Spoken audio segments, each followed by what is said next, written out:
Attention! This makes absolutely no sense. Ladies and gentlemen, this is Zander's Facts.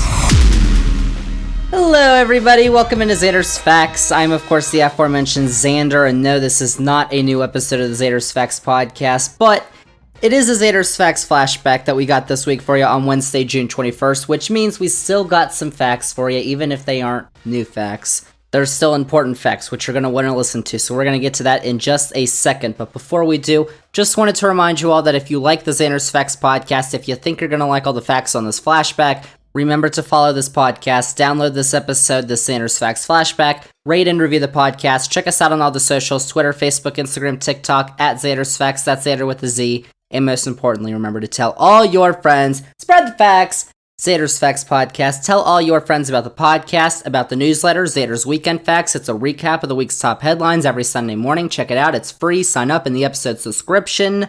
It's there below. And check out the Zander's Facts link tree because it has all the Zander's Facts links that you need. We got a Zander's Facts flashback this week. I was originally planning on doing a new podcast, and we were going to talk about the indictment of you-know-who, a certain former president, because there was one, 2 months ago, and now there's another one, because this guy keeps getting in all this trouble. I was going to talk about that this week, because it was a lot of it was happening on the day I'm recording this, Tuesday, June 13th, but I was like, we're probably going to learn a lot more in the next week or so, and I'm a little tired today. So, to be honest, I decided to push that back to next week, and also next week, I already had planned, is we are coming up on the 1-year anniversary of the Supreme Court issuing its ruling in the Dobbs v. Jackson case, which effectively overturned Roe v. Wade.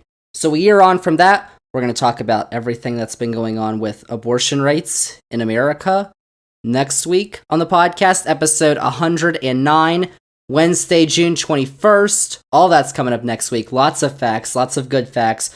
So you're going to want to make sure and listen next week for our brand new episode of the Zander's Facts podcast. But for now, let's get to this week's Zander's Facts flashback. We are going back to episode 91 of the podcast from back in January. It was titled, What is a Recession?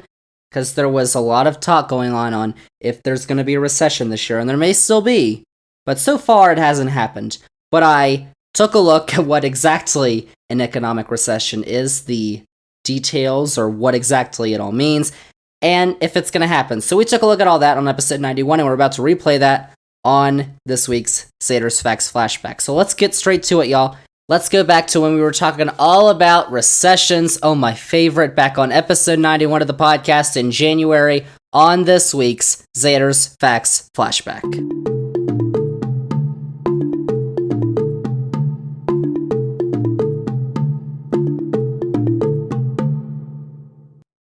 Zander's Facts. So this week, episode 91, let's dive into our main topic and our main question. What is a recession? We talk about it all the time. We talk about the Great Recession from 2008. We talk about the Great Depression from the 20s and 30s, 1920s and 30s. And now we're talking about it again in 2023. Why? And what exactly is an economic recession? Because you might talk about it all the time, but you might not actually know what the term means. And we're talking about that this week because there's been a lot of fear-mongering going on lately. I don't know about you all, but I get like 1 million notifications to my phone every day from the news apps.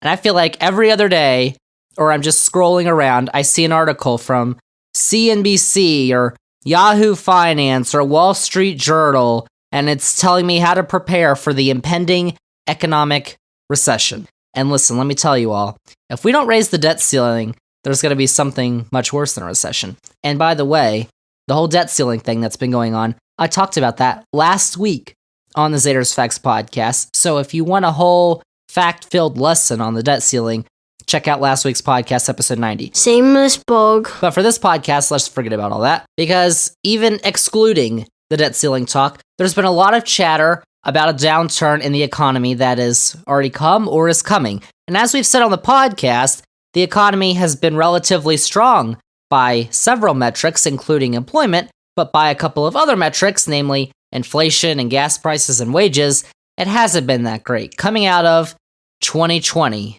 the height, or basically the beginning of the coronavirus pandemic. And by the way, inflation and gas prices have been a main topic, especially over the last year. Back in the summer of 2022, we also did a podcast on that, which you should all go check out because it did pretty well in 2022 because there were a lot of facts on that podcast. Ugh. There's also going to be a lot of facts on this podcast because there are many so-called experts, put experts in quotations, who are worried that the Federal Reserve's policy of raising interest rates could quickly lead to a downturn in the economy or potentially a recession. But you might not know what the term recession means. It just sounds scary. There's a lot of words and phrases that are thrown out there that are meant to make you feel fearful and scared. But we should probably know what they are first before we can get scared and fearful. Because there's a lot of things to get scared about in the world, but not knowing a topic is not one of them. Because you have the Zander's Facts podcast. So on this week's podcast, we are going to stick with the economic talk from last week, bring it over to this week, and discuss what a recession actually is, how it happens, and what the chances are that a recession could happen in the United States in the next year or so, because that has been the big, hot topic. Let's do it. So we are going to get to all of that on this week's podcast, but we're just going to start out with the basic question that you and I have. What is a recession? I don't know. If you'd like the dictionary definition, a recession is the act of receding or withdrawing. But in the economic sense, Investopedia, love Investopedia because they have a lot of facts that I'm going to use here, they define a recession as, quote, a significant, widespread, and prolonged downturn in economic activity, unquote. So when the economy isn't doing well and it's trending downturn for a significant period of time, that's what we call a recession. But are there actually criteria for a recession to occur? Because you look at the definition and it just says significant, widespread, prolonged. Those are kind of vague terms. But where we actually get to a certain criteria, that's where things get a little fuzzy. Because, this is kind of a simple question. What is a recession? You would think. And if it was a simple question, this podcast would be a lot shorter. But there's no clear-cut answer because when we actually ask what the criteria for a recession to occur is, that's where things get a little bit fuzzy. True. There is a common sentiment, though. It's kind of trending out of favor for a lot of people. But the past common sentiment is that if we have 2 consecutive quarters, each quarter is a 3-month period of negative gross domestic product, that's GDP, growth, then that means we're in a recession. That actually happened last year. The US had negative GDP growth in the first and the second quarters of 2022, which means for the first half of the year, we had negative GDP growth, which isn't that great. And then in the third quarter, we saw positive growth. So by that definition, in the first part of 2022, we were in a recession. And there were some people who then declared that we were. But an analysis from October by Raymond James found that other indicators showed that the US was not in a recession, and that was really the common sentiment at the time, was that the US wasn't in a recession, because that's not the only indicator that we look at, or at least the people who full-time look at this stuff, economic analysts, look at. We've got something called the National Bureau of Economic Research, NBER. It's a nonprofit and nonpartisan research organization that is the standard bearer for declaring recessions and informing on other aspects of the economy. This is not all they deal with, is recessions. The NBER, in addition to GDP growth, takes a look at a lot of things, like unemployment, industrial production, and retail sales. The NBER tracks U.S. business cycles and notes that when unemployment rises considerably, a recession is usually occurring. But since the NBER relies on government data for things like unemployment, because that's where we get unemployment numbers from, we might not know when we are in a recession, since the NBER will declare that we had one in the past or it started months ago. So, in 2008, technically the recession started in December of 2007, but into December of 2007, it wasn't declared that we were in a recession. March of 2020 was COVID, and everything shut down, but they hadn't declared we were in a recession yet until we got the numbers. And the unemployment numbers come out the month after the month they are recording for, I believe. And so then they take that metric and other metrics and declare when we are in a recession. This is basically the standard bearer, as I said. These are the people that we look to because usually they know what they're talking about. And when we look at the history of recessions going back to the Industrial Revolution, so we're going back to the 1800s, we find that most worldwide economies have steadily grown over that period of time, but there's definitely been some contractions as well. The IMF, which is the International Monetary Fund, found that from 1960 to 2007, almost a 50-year period, there were 122 recessions in 21 of the most advanced economies around the world. But over time, recessions have actually tended to become less frequent and shorter in length. And that's because of one big economic downturn that we had. Back in the late 1920s and the early 1930s. You may remember this as a bad time in the history of America because it was a bad time for most places. The Great Depression.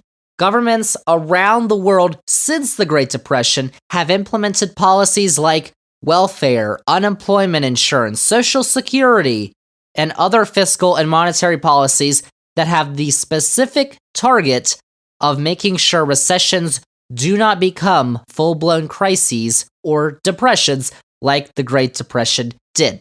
And another way that governments try this tactic is when the economy starts to go down, the government usually tries to cut interest rates. You've heard about interest rates, and we'll talk about it more in just a second. But a quick sidetrack here, because if you wanted to know what the difference is between a recession and a depression... I didn't ask that. I've got the answer, because they're kind of similar terms, but they mean different things in what they can be categorized as. Because recessions are more common, and they're not as severe as depressions. Like a routine recession usually creates a decline in GDP of about 2% or so. More severe ones could be 5%. There was a recession in 1937 and 1938, which came after the Great Depression, which sent the GDP down by about 10%. Now, depressions aren't common, and because of that, we actually don't have a commonly accepted formula that is used to define one, like 2%, 5%, 10% of GDP loss. But in the Great Depression, GDP in the US fell almost a third, 33%, and unemployment hit 25%. That's a lot of numbers. To put that into context, April of 2020 was when unemployment reached its peak in the US, and that only hit 14.7%.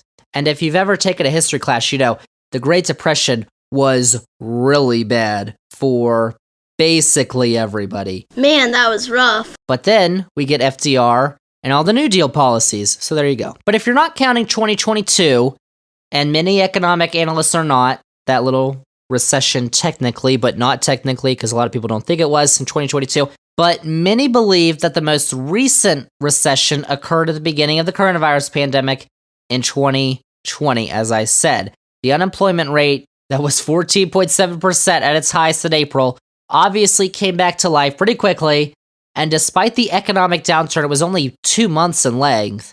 The NBER actually designated it as a recession, even though it didn't have that 6-month span as that typical recession needs, or the criteria that it needs. But because of, the everything closed out, it was extraordinary circumstances, they declared it just a little mini recession. But before that, we have to go all the way back to the Great Recession of 2008 and 2009. And you all know that wasn't good either. But between 2009 and 2020, there were no recessions or downturns in the US economy. That was the largest economic expansion time. 126 months between June 2009 and February 2020 was the largest economic expansion that the US has ever had. It's a fact. Between the end of the Great Recession, June 2009, and February of 2020, right as COVID starts. Largest economic expansion of the economy ever in the history of the United States. But here's another question. How exactly do these recessions happen? Because that's basically what they are, but what causes them? And the answer to this, just like to the question of what is a recession, is not clear-cut. Too bad. There really isn't a single common predictor of a recession, but obviously they've happened before. We can look at things that have happened beforehand, because since 1854, we've had 34 recessions in the US, although only 5 have come after 1980. Nice fact. But because they have happened many times in the history of the US, we could kind of look at these things and see, well, this thing predicted a recession and this one did, so we can kind of look at these different things that I'm about to talk about, and, we could say, well, maybe this does predict a recession. But, of course, the issue is we would have one common thing that could predict a recession, but nothing is ever foolproof. So, something that has happened before each of the 10 US recessions that have come after 1955 is an inverted yield curve. If you don't know what a yield curve is, it typically shows yields on similar bonds, stocks and bonds, on similar bonds across a variety of maturities. Maturities meaning time lengths, like short time length or long time length. And usually, the yield curve slopes upward. It's actually like on a chart, a curve, which shows that if you hold longer term debt, you've taken on more risk. If you take on a bond that has longer term debt of a long term, 10 years, 30 years, however many long, we're talking about decades, that usually takes on more risk than when you have a bond that is short term, like 1, 2, 5 years. But when the curve is inverted, it's the opposite. And so now, instead of long-term interest rates having a higher percentage than short-term interest rates, long-term interest rates now have a smaller percentage than short-term interest rates. When this happens, investors are moving money away from short-term bonds into long-term bonds. And typically, we take a look at the 10-year, 2-year spread. So you can buy bonds that are 1 year, 2 years, 5 years, 10 years, 30 years, what have you. But usually, when we're looking at predictors of economic recessions, we're usually looking at the 10-year, 2-year spread, with the 2-year bonds representing the short term and the 10-year bonds representing the long term. So when we go back to 2006, the 10-year, 2-year spread was inverted. And then in 2007, long-term bonds started to outperform stocks. And the Great Recession began in December of 2007. And then in August of 2019, the spread actually inverted again. And then we had the 2-month recession in February and March of 2020, which was, COVID obviously happened with that. But maybe something with the economy would have happened anyway if that actually happened. But we'll never know the answer. Anybody could tell you, well, this was actually going to happen. They don't know, because we're never going to know.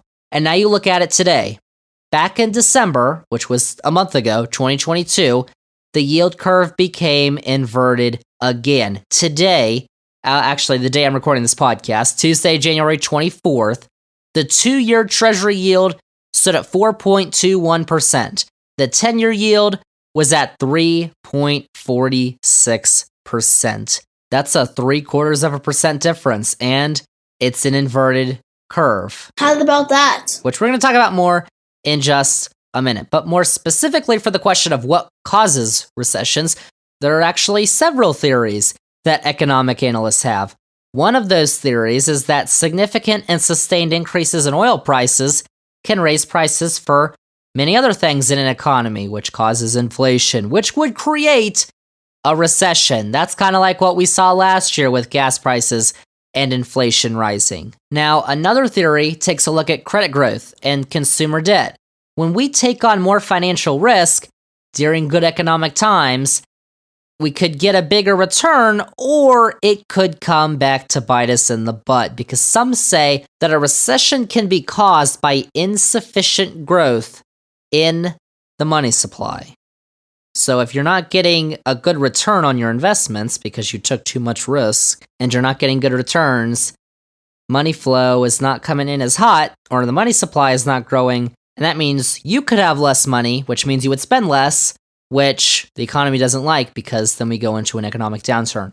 There are also theories that focus on psychological factors, like what I just mentioned a second ago, taking on too much risk during good economic times, or not enough risk during bad times. You could be safe with your money, which is fine, but maybe a little too safe. So you're only getting an interest rate of like 0.5% per year, which is pretty bad. So should we prepare for a recession this year? I'm diving right into this question because I know it's the question all you all have. Here it comes! Are we going to have a recession this year? That's basically why you came on to listen to the podcast. You just got through me explaining what a recession is, what causes it, blah, blah, blah. Zander, I don't care. Is there going to be a recession? Are we going to have troubles?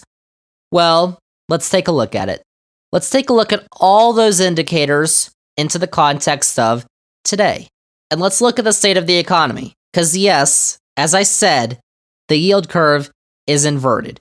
But I said the last 10 recessions have come after the inverted yield curve, but there's been other times that the yield curve was inverted, but a recession has not occurred immediately after. Good to know. So that's one thing to put into the back of your minds. Unemployment is another big indicator. Right now, we're sitting at 3.5%, which was tied for the lowest level before the pandemic in February 2020.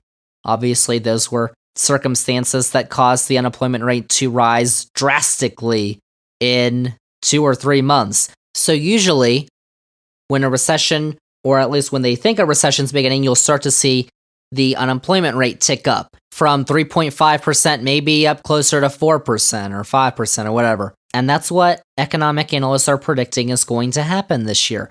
We'll also probably see consumer spending slow, and another indicator is consumer debt, which has continued to rise steadily, basically since the aftermath of the 2008 Great Recession. Consumers, you, me, us, we're all in this together. Once we know that we're all stars and we see that. Together. But all of us have, or the collective of us, maybe not you personally, but people have been taking on more debt. Basically, that's been steadily rising as a cumulative number of all Americans. We've taken on more debt since the aftermath of the Great Recession. But the consensus among economists is that the economy is going to turn south in the near future, possibly this year. They believe that the Fed actually jacking up interest rates in an effort to calm inflation could result in a recession, or maybe just a downturn, which wouldn't be as bad for the economy. But we didn't talk about the Fed raising interest rates as an issue. We talked about oil prices rising, which makes everything else rise in price because our world runs on oil right now. Trying to get that to change in the next few decades. But right now, our world, not just the country, our world runs on oil, and oil prices rose significantly over the last year or two, and it caused higher gas prices. But what it also caused was higher transportation prices for our goods and services and everything. And it was a big factor in inflation happening. We're still having high inflation, but thankfully not as high as it was. That's been going down, thankfully, but economists believe that, if inflation goes down too drastically, we could get stagflation, which would also be bad for the economy because, as we've said on this podcast, what you really want is inflation around 2%. That's the Fed's goal of putting inflation around 2% because your economy at that point is just, steadily growing. Prices are always going to grow. A hamburger was, 50 cents in the 1950s or whatever. And now it's whatever McDonald's or Burger King charges you. Whopper, Whopper, Whopper, Whopper. No. But prices are always rising. We talk about inflation. I've said on this on the podcast. We talk about inflation as a bad thing, as a bad term. It's not a bad term. It's the excessive amount of inflation. It's the 8, 9, 7, 6% inflation, which is not good. If you get around 2% inflation, that means your economy is growing. That means prices aren't rising too badly, and you're doing pretty well. And that is the goal of the Federal Reserve, to get inflation down to 2%. And to get that to actually happen, they have been raising interest rates. Right now, they're about 4.25% to 4.5%. They could increase possibly to 5% in the near future, like in the next month or 2 or 3. But what we've seen historically, and this is what economists are alarmed about, is the Fed has put up interest rates this high before, and a downturn in the economy has happened as a result. But the good news is that traders believe that the Fed is going to start cutting interest rates by the end of the year, and the Fed's own projections show them starting to cut interest rates by the beginning of next year. And obviously they're not going to do it until they get, at least close to their inflation goal, because that's their first priority right now, is cutting out inflation. Then you turn over to, well, we just got rid of inflation, we can't cause a recession now. And so then you'll probably start to see the cutting of interest rates. And the Fed is actually projecting internally that the economy is going to grow by 0.5% this year. So clearly they do not see the recession happening. But typically when we're in a recession, I can just tell you what could happen. Economic output, employment, and consumer spending is all going to drop. And to combat this, the Federal Reserve is going to cut interest rates to support the economy, or a central bank in other countries are going to cut their country's interest rates. What also is going to happen is that the government's going to bring in less tax revenues, because we are going to have more people unemployed. People probably aren't going to be spending as much or making as much, so the government's going to bring in less tax revenues. And because we're going to have more people unemployed in a recession, we have to spend more on things like unemployment insurance and other social programs. So because of that, the government's budget deficit will widen. Watch it, buddy. Widen. But something interesting is that many don't see recessions coming. Usually economists aren't screaming it from the rooftops that they're going to have one, but that's what they're doing right now. And we usually don't talk about it on the podcast beforehand. But, we can all now look back on 2008 and we can be like, oh, this is what happened, blah, blah, blah. Yeah, we should have seen this coming. Usually we don't see it coming at the time. Right now, though, they're all yapping at us that this is going to happen. So whether or not that happens, though, remains to be seen. That's the answer to the question of, should we prepare for a recession this year? Well, if you trust all the economists out there, you really, really trust them, then absolutely it will happen. Bury down the hatchets, we're all screwed. Morning. If you really, really trust them. But the data's mixed. So there's a chance it's going to happen and a chance it won't. So whether all these economists are right or whether they're all wrong, we won't know. And if they're all wrong, we can all laugh mercilessly in their faces. Ha ha, loser. But as I said, the data's mixed. There's a chance it will happen. There's a chance it won't. And obviously, we might not even know. There might be something else external that just comes about and shakes our whole world. Like a few months before COVID happened, did any of us talk about coronavirus, COVID? No, we had no clue. So anything can really happen. But is all the data trending towards a recession happening right now? No, it's not. There is some data, but as I said, there's no one metric that shows that a recession or an economic downturn is going to happen until it starts actually happening. Because when unemployment rates start rising, when consumer spending starts lowering, that's when we know that we are actually in an economic downturn. So could that happen in the next 11 months? Obviously it could, but maybe not. But we'll see. But remember that when you're dealing with economic issues, and any issue, really, to trust the facts. Zander's facts. Because usually you'd think, what is a recession? Is a simple, basic answer, but I just spent 25 minutes on it, so clearly it's not. Trust the facts. Zander's facts. So there you have it, y'all. Those are all the facts that we've got for this Zander's Facts flashback. Thank you all so much for listening, and remember that if you liked all the facts we had on this edition of the Zander's Facts podcast, remember to follow this podcast, download this episode, rate and review the podcast, then check us out on all the socials, Twitter, Facebook, Instagram, TikTok, at Zander's Facts, that's Zander with a Z, and most importantly, remember to tell all your friends, spread the facts, Zander's Facts Podcast. Tell all your friends about the podcast, about the newsletter, Zander's Weekend Facts, about Zander's Facts on YouTube. This Zander's Facts Flashback is also going to be available on YouTube, so you should go check that out. And check out the Zander's Facts link tree because it has all the Zander's Facts links that you need. So, that is this week's Zander's Facts Flashback. As I said earlier, we are going to have a new episode next week with a lot of facts. Episode 109, next Wednesday, June 21st. Do not miss it. But that is it. That is a wrap on this week's Zander's Facts Flashback. Thank you all so much for listening, and we'll see y'all with episode 109 of the podcast next week. The caravan of mostly Central American immigrants is now in the Mexican city of Oaxaca.